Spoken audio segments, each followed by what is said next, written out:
Doctor Julián Quintana, ¿cómo le fue en el interrogatorio que rindió en las últimas horas ante la Fiscalía, en medio de las investigaciones por supuestas vinculaciones con una red dedicada a posibles actuaciones ilegales en recuperación de bienes objeto de extinción de dominio? Pues Ricardo, yo tengo mi conciencia totalmente tranquila y como dice por ahí el adagio popular, el que nada debe, nada teme. Y por eso yo fui a la Fiscalía, dije toda la verdad de los hechos y quedó muy claro en mi concepto que soy ajeno a cualquier actividad de la cual me puedan estar involucrando personas que desconozco porque utilizaron mi nombre. ¿Qué pruebas o qué elementos le dio a conocer el fiscal durante el interrogatorio? Bueno, me preguntó sobre por qué dos personas se comunicaban conmigo. Yo le expliqué que como abogado litigante, y es igual como pasa con los médicos, ¿no? Que lo buscan los enfermos, a nosotros nos buscan las personas que tienen problemas. Y estas dos personas me buscaron precisamente para que llevara un caso, un proceso penal ante la Corte Suprema de Justicia.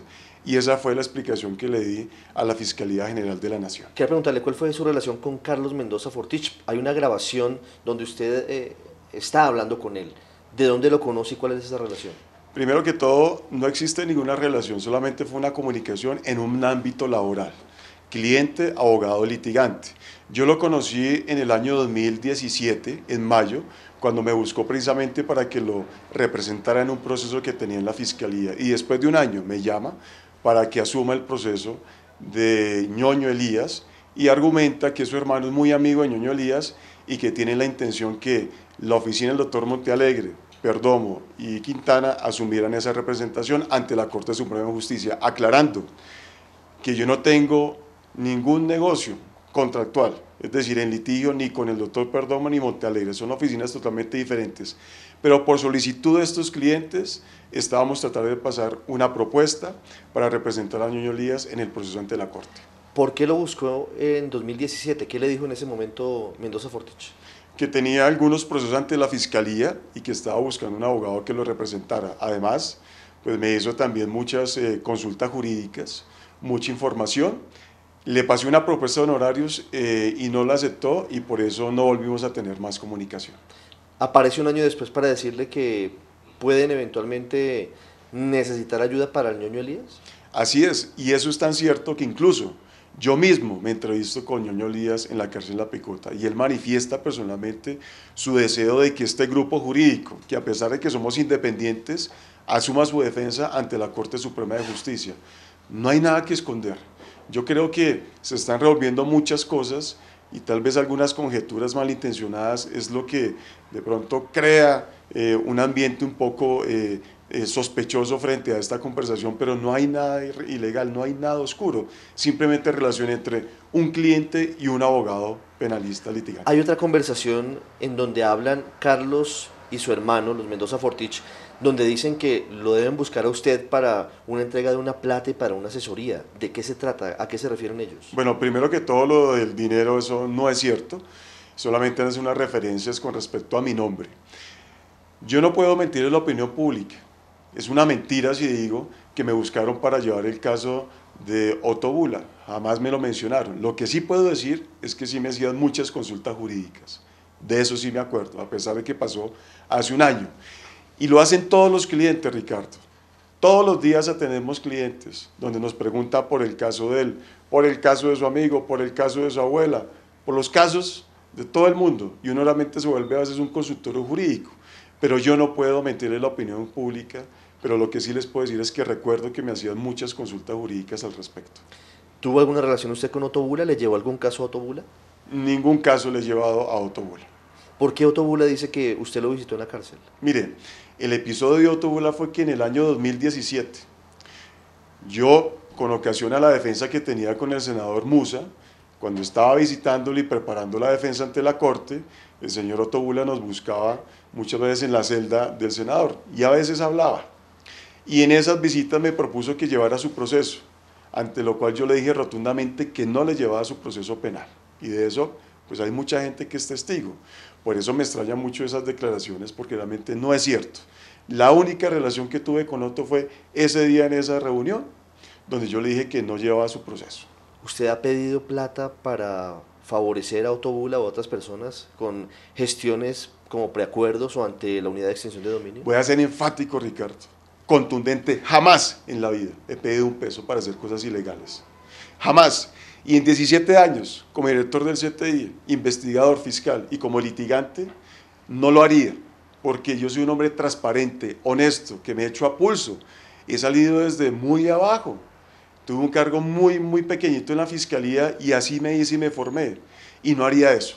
Me parece una vulgaridad lo que están diciendo, me parece descontextualizado, me ofende, y es la impotencia como persona de que la gente esté diciendo cosas que no son, Ricardo. ¿Por qué Mendoza Fortich le dice a su hermano entonces que se reúna con usted cuando están hablando de unas gestiones que se podrían hacer ante la Fiscalía para devolver unos bienes? Yo no puedo dar explicaciones por ellos, pero lo que puedo decir es que mi nombre fue usado de manera indebida.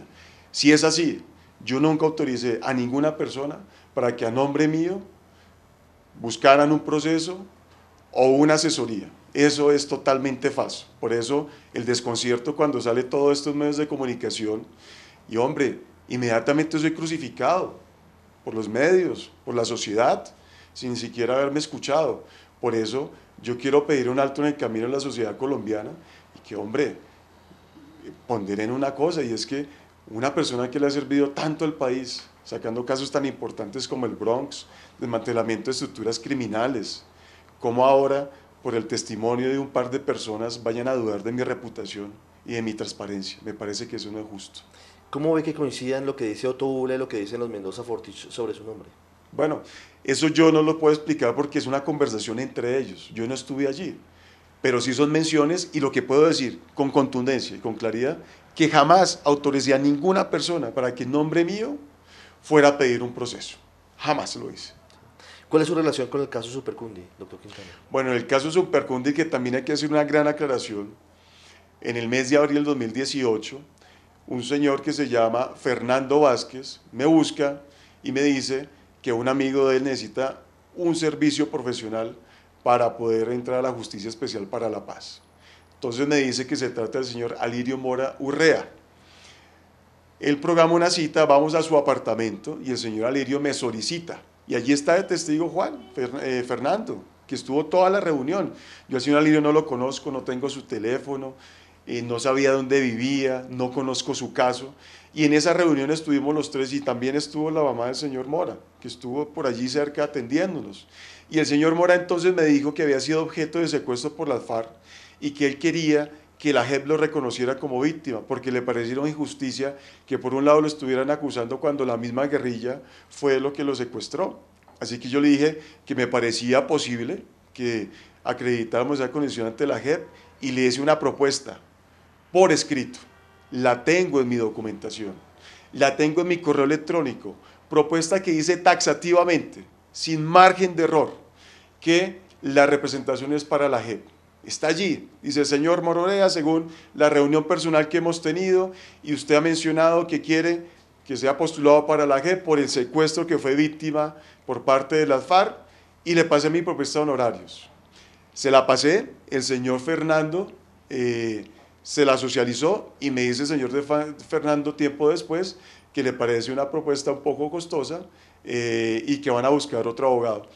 Y esto sí coincide con algo, Ricardo, y es que después de esto ellos buscan otro abogado y son aceptados en la JEP. Así que todo concuerda. Lo que pasa es que aquí, si nos movemos solo con especulaciones, obviamente que hacemos mucho daño, pero yo no tengo nada que ocultar, soy transparente. Por eso le digo, yo no temo nada, porque es que no he hecho nada. Sí, ¿usted le ofreció servicios al señor Mora Urrea sobre sus bienes en la unidad de lavado de activos? Ningún servicio, incluso en la reunión, y que lo puede decir el señor Fernando, y que ya fue una evidencia que yo arrimé a la Fiscalía, él dice que jamás se trató ese tipo de temas, que solamente fue la JEP. Incluso, es que él fue muy claro, el señor Mora Urrea, cuando llegamos al apartamento me dijo: mire, doctor, yo ya tengo el abogado en otros procesos, por eso no me interesa hablar de la JEP. Y esa fue la reunión que se dio con el señor Mora. ¿Por qué se dice que este era presentado como un caso de éxito de ese supuesto grupo que ofrecía devolución de bienes en la unidad de extinción de dominio a quienes pagaron una plata? No tengo la menor idea. Además, que no sé cuál será el éxito, es que yo no conozco ese caso de Supercundi, jamás lo he conocido, ni he preguntado. Lo que he visto por los medios de comunicación, lo mismo que ha visto usted, eso es lo que yo sé. No sé ese caso a qué era referencia. Sí. Doctor Quintana, ¿cuál es su relación con Andrea Malagón, la exdirectora de la Unidad de Extensión de Dominio? Quiero decirle que desde que salí de la fiscalía no he hablado con la doctora Andrea Malagón.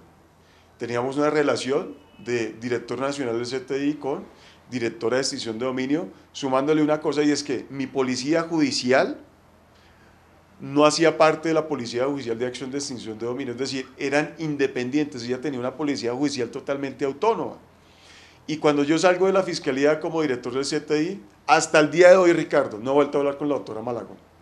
Ni por señas, ni por WhatsApp, ni por teléfono, no nos hemos visto. No tengo relación con ella. Nunca estando en la Fiscalía, siendo usted director del CTI, siendo fiscal Eduardo Montealegre, siendo vicefiscal Jorge Fernando Perdomo, ¿tuvieron denuncias contra ella o algún tipo de duda sobre su trabajo? Que yo conozca, no, Ricardo. Además, que el control de los directores lo hacía directamente el vicefiscal y el fiscal general de la Nación. Yo solamente me limitaba a mis funciones, que estaba allí en mi manual, pero nunca recibí una denuncia o un comentario indelicado con respecto a la doctora Andrea Malagón. ¿Usted recomendó a Andrea Malagón para que asumiera el cargo de directora de extinción de dominio cuando usted fue llamado como director del CTI? Cuando yo ocupé el cargo del director del CTI, se propusieron 3 personas para ocupar la cúpula, tanto en la dirección de lavado como en extinción de dominio, que fue la doctora Luz Ángela Bamón, la doctora María Victoria Vicán y la doctora Andrea Malagón, porque habían sido las 3 mejores fiscales durante la administración del doctor Montealegre. Y allí, con el criterio de fiscales que habían dado grandes resultados, por ejemplo, hablando de la doctora Luz Ángela, la fiscal que llevó el caso de MG, hablando de la doctora María Victoria Vicán, que sacó el caso del general Buitrago, la doctora Andrea Malagón, que sacó el caso de Emilio Tapias, Llano Centro. El vicefiscal y el fiscal eligieron quién iba a ser el jefe de esas 2 unidades. Yo ahí no tengo ninguna injerencia frente al nombramiento de estas personas, porque yo no soy el fiscal, o no era el fiscal, y tampoco el vicefiscal. Estuvieron por sus méritos. Y las mejores fiscales fueron estas personas, y se decidió por parte de la cúpula que ocuparán esas direcciones. Sí. Usted dice que han usado su nombre, que los Mendoza Fortici y que Otto Bull han usado su nombre para eventualmente obtener beneficios. ¿Usted los va a denunciar penalmente? Sin duda alguna, y se lo he advertido también al fiscal, porque a mí me han hablado mucho desde comentarios, porque no me han dejado escuchar las evidencias, yo no he tenido acceso.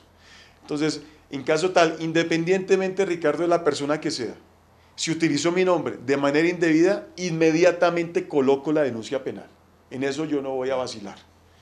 Pero sí necesito también tener claridad de los hechos, porque es que mi honra en este momento, Ricardo, está siendo vulnerada. Yo vivo de esto, soy abogado, y cuando sale una noticia de estas, pues obviamente que los clientes tienen temor y van a decir, ¿en qué es que anda Quintana? ¿Sí? Y yo vivo de esto, lamentablemente. Entonces, las repercusiones no solamente son en la imagen, sino también en mi vida diaria. Entonces, yo ahorita me planteo, ¿y entonces de qué voy a vivir en adelante si nadie me va a querer contratar? Doctor Quintana, usted me dice que no ha tenido ningún negocio, es decir, no ha trabajado conjuntamente ni con la oficina del doctor Perdomo ni con la oficina del doctor Montealegre. Usted tiene su oficina aparte, no ha tenido ningún trabajo conjunto. Ningún negocio, Ricardo. Después de salir de la fiscalía. Independiente. Y la única propuesta para que las 3 oficinas asumieran una representación judicial fue la del tema de los Mendoza. Y que lo meditamos. Incluso al principio, el doctor Perdomo me dijo que no le interesaba el caso. Pero finalmente el doctor Montealegre nos manifestó que era del interés de él llevar el caso y que le parecía muy interesante por la connotación que tenía esto para el país. ¿Con qué frecuencia habla usted con ellos, con el doctor Perdomo y con el doctor Montealegre? Tuvimos 2 o 4 reuniones con respecto a este caso, incluso nos reunimos con la familia de Ñoño Elías, le explicamos la estrategia jurídica, les dijimos cuáles eran los pormenores, por qué era mejor una negociación, cómo se podría aplicar un principio de oportunidad con la ley 600, que era una figura exótica para la Corte Suprema de Justicia.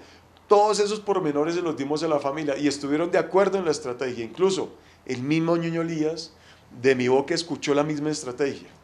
Y en ninguna de estas conversaciones él manifestó algo contrario a lo que los hermanos Mendoza nos habían dicho. ¿Por qué no se llevó al fin esa defensa conjunta del ex senador Bernardo Elías?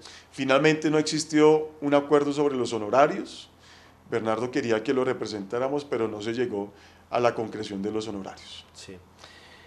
¿Es coincidencia que el doctor Perdomo y usted hayan coincidido en defensas como por ejemplo la de los casos de corrupción en San Andrés?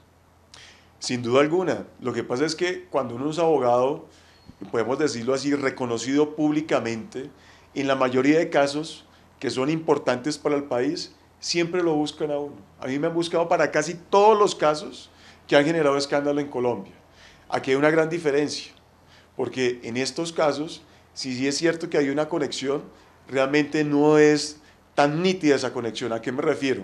Que mientras el doctor Perdomo, y es lo que sé, por lo que ha salido en medios de comunicación, al parecer tenía la defensa de unos contratistas en San Andrés, yo tuve la defensa, porque ya no la tengo, de este contratista, pero en un caso en Armenia, ¿sí? Entonces, no son las mismas personas investigadas, ¿sí? Los hechos son diferentes porque una cosa es defender al contratista, otra cosa es defender a los funcionarios públicos. Entonces, aquí no se puede tratar de hacer una conjetura de que entonces estamos trabajando juntos. Eso no es cierto. Se pueden mirar los contratos, se pueden hablar con los clientes. Yo ni siquiera conozco a los funcionarios públicos que están investigando por el caso de la gobernación de San Andrés. No sé ni quiénes son. Jamás he hablado con ellos y ellos lo pueden decir. Incluso el mismo cliente que yo tuve también puede dar fe de eso y acreditarlo. Finalmente, doctor Quintana, ¿qué hay detrás de esto para usted? Dice que no tiene nada que ver con la red que se está investigando, que han usado su nombre. ¿Qué hay detrás de todo esto para usted? Mire, yo creo que hay un gran trasfondo político detrás de esto. Y lamentablemente, por mi cargo, uno se gana muchos enemigos. Y hoy, esos enemigos están aprovechando esta coyuntura, están aprovechando que están hablando de mi nombre para armar este escándalo. Mire, es que todos hemos sido objeto de que hablen de nosotros, hasta el mismo fiscal general, allá en el caso este del cartel de la toga lo mencionaba este señor Pinilla, y entonces por eso lo crucificamos. Eso es lo que a mí me está pasando también. Personas ajenas están utilizando mi nombre. ¿Quiénes son sus enemigos? ¿Quiénes estarán detrás de esto? Bueno, yo creo que hay que esperar que esto se apacigue un poco para tener claridad, pero para nadie es mentira que yo tengo muchos enemigos en razón a la labor que desarrollé en el Cuerpo Técnico de Investigación y además en los 17 años que estuve en la Fiscalía, sin ninguna tacha, sin ninguna mancha en mi función. Doctor Julián Quintana, muchas gracias por estar con nosotros. Ricardo, muchas gracias.